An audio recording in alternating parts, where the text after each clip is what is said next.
नमस्कार दोस्तों। आज के लेक्चर में हम लोग पता क्या पढ़ेंगे, सी का इंट्रोडक्टरी टर्म क्या था और साथ ही साथ हिस्ट्री या बैकग्राउंड में क्या हुआ था। लास्ट लेक्चर में मैंने क्या पढ़ाया था आपको, पॉप वर्सेस ओप्स।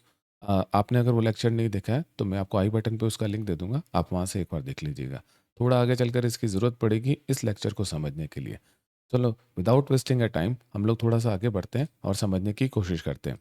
अब देखिए, आगे हिस्ट्री में बढ़ने से पहले आपको तीन साइंटिस्ट के नाम याद रखने हैं।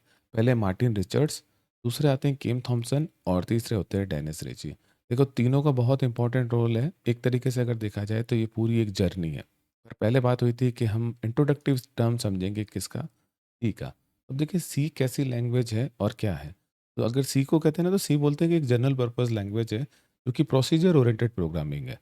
यहाँ पर मेरा जो लास्ट लेक्चर है ना, वो आपके काम आएगा, जिसमें मैंने आपको एक लिस्ट दी थी कि कौन सी प्रोग्रामिंग लैंग्वेजेस जो है वो प्रोसीजर ओरिएंटेड है और कौन सी प्रोग्रामिंग लैंग्वेजेस हैं जो ऑब्जेक्ट ओरिएंटेड है। ध्यान रखना, सी जो है वो प्रोसीजर ओरिएंटेड प्रोग्रामिंग है और इसे डेवलप करा था किसने, डेनियस मार्टिन रिची या डेनियस रिची ने। वो भी कब, 1972 के अंदर। अब देखो, जनरली अगर देखा जाए तो सब लोग बोलते हैं कि हाँ ठीक है, सी है, अच्छी प्रोग्रामिंग लैंग्वेज है। लेकिन एक फैक्ट मैं आपको बता दूं, जो सी प्रोग्रामिंग लैंग्वेज है ना, इसका डेवलपमेंट जो है वो सिर्फ यूनिक ओएस को बनाने के लिए किया गया था। और एक चीज़ आप और ध्यान रखेंगे कि जो सी जो है ना, उसे mother of all programming languages कहा जाता है। रीज़न बिहाइंड पता है क्या है? जब सी आई थी तो इसने काफ़ी चीज़ें ऐसी थी जो अच्छी बना दी थी। जैसे डेटा टाइप्स हैं वो अच्छे देती थी, स्ट्रक्चर, यूनियन, फंक्शंस, ये सारे प्रोवाइड करा दिए थे। तो काफ़ी लोगों ने इसको सीखा। देन इनहेरेंट होके आने वाली जो प्रोग्रामिंग लैंग्वेजेस थी ना, उसमें फिर क्या है, सी की तरीके से सिंटैक्स और सारी चीज़ें काम में आने लगी। अब और थोड़ा-सा आगे बढ़ते हैं, हम सी लर्न क्यों करते हैं? तो देखिए, एक सीधी-सी बात है, फाउंडेशन लेवल पर अगर कोई चीज़ सीखनी है, तो सी उसके लिए सबसे अच्छी है। ये आपको आइडिया हो जाता है कि आप एक्चुअल में कोड को लिखते कैसे हैं और किस तरीके से आप एप्लीकेबल करते हैं। कुछ इसके बेसिक फीचर हैं, वो आपको याद रखने हैं। जैसे ये एक स्ट्रक्चरल और प्रोसीजर ओरिएंटेड प्रोग्रामिंग है, ठीक है? एज़ वेल एज़ अगर देखा जाए तो ईज़ी गोइंग है, ईज़ी अंडरस्टैंडिंग है।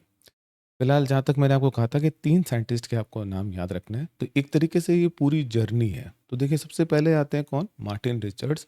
अब इस जर्नी के अंदर क्या हुआ?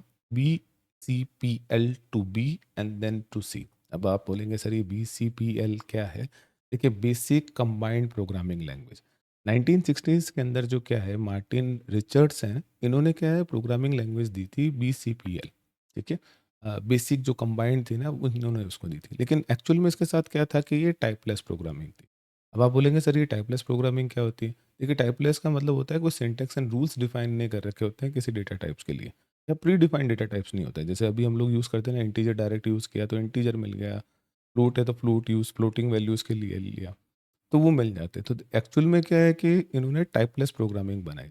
अच्छी थी बट टाइपलेस थी, यानी सिंटैक्स एंड रूल्स डिफाइन नहीं थे डेटा टाइप्स के लिए। तो ये बात आप समझ पाए होंगे। अब इसके बाद में इस पूरी फ़िल्म के रोल में आते हैं, पता है कौन? किम थॉमसन। किम थॉमसन वो हैं जिन्होंने सही मायने में बी प्रोग्रामिंग लैंग्वेज बनाई थी, और इन्होंने बी प्रोग्रामिंग लैंग्वेज जो बनाई थी उसमें ये यूनिक्स ओएस राइट डाउन कर रहे थे। लेकिन कई कारण ऐसे थे, कई लिमिटेशंस थी, जिस वजह से क्या है कि जो यूनिक्स ऑपरेटिंग सिस्टम है ना, वो एक्चुअल में सही तरीके से इम्प्लीमेंट नहीं हो पाया था बी प्रोग्रामिंग। बस यहीं से जो है ना, गेम चेंजर आता है। और गेम चेंजर पता है कौन देते हैं? इनके बेस्ट फ्रेंड डेनिस रिची या डेनिस मार्टिन रिची। इन्होंने एक्चुअल में क्या किया, जो बी जो थी ना उसमें इम्प्रूवमेंट करा, और इम्प्रूवमेंट करके उसके अंदर है ना डेटा टाइप्स है, स्ट्रक्चर है, और अच्छे सिंटेक्स ऐड कर दी है। और ये आगे चलकर जो है नई एक प्रोग्रामिंग लैंग्वेज बन गई, जो कि सी प्रोग्रामिंग थी। पहले बी के अंदर पूरे यूनिक्स ओएस को राइट डाउन किया गया था। देन फर्दर आगे बढ़कर जब सी इम्प्लीमेंट करी गई ना, तो सी के अंदर इसको यूनिक्स ओएस को वापस रीराइट किया गया। मोस्ट प्रोबेबली आप ये बात समझ पाए होंगे, अंडरस्टैंड कर पाए होंगे। तो यहाँ पर आपको क्या ध्यान रखना है पता है? यहाँ पर आपको ये चीज़ ध्यान रखनी है, अपने फ्रेंड की हेल्प करने के लिए ये सारी चीज़ें बनी है। Dennis Ritchie and Kim Thomson दोनों बहुत अच्छे दोस्त हैं। तो इस तरीके से ये चीज़ समझें कि यहाँ पर आया, और आखिर में बेल लेबोरेटरी के अंदर ट्रांसफॉर्मेशन हुआ पूरा का पूरा, और यूनिक्स ओएस को पूरा रीराइट किया गया है, पता है किसमें? C programming language. आज भी कई जगह पे यूनिक्स की कर्नेल काम में ली जाती, जैसे लाइनक्स के अंदर यूनिक्स की कर्नेल है, इवन मैक ओएस जो है उसके अंदर भी यूनिक्स की कर्नेल है। होपफुली ये बात आप है ना समझ पाए होंगे। ये स्टेप्स आपको याद रखने हैं। अगर देखिए कोई भूल जाए तो मैं एक रिवाइंड में रख देता हूँ। सबसे पहले बीसीपीएल, मार्टिन रिचर्ड्स, इन्होंने सबसे पहले बनाए थे बेसिक कंबाइंड प्रोग्रामिंग। फिर देन उसके बाद में क्या हुआ, बी लैंग्वेज जो थी जिसमें किम थॉमसन आए, किम थॉमसन ने इसमें बनाया, एंड देन इसमें क्या बनाया, यूनिक्स ओएस। कुछ लिमिटेशंस की वजह से इस चीज़ को समझा किसने? डेनिस रिची ने। एंड देन फर्दर फाइनली जो था वो ओएस कौन-सा बना? Unix OS. इसीलिए कई लोग पता है क्या कहते हैं? कि सी प्रोग्रामिंग लैंग्वेज का इन्वेंशन सिर्फ़ यूनिक्स ओएस के पीछे ही हुआ है। तो ये अंडरस्टैंडिंग वाली बात है। वैसे आइडियली ये ट्रुथ है और यहाँ तक की चीज़ है। फिलहाल आज के लिए हम लोग इतना ही रखते हैं। होपफुली आप में इसको कुछ इंट्रोडक्टिव टर्म और प्लस इसका हिस्ट्री बैकग्राउंड क्या रहा था, ये समझ में आया हो। आज के लिए इतना ही रखते हैं। Thank you so much.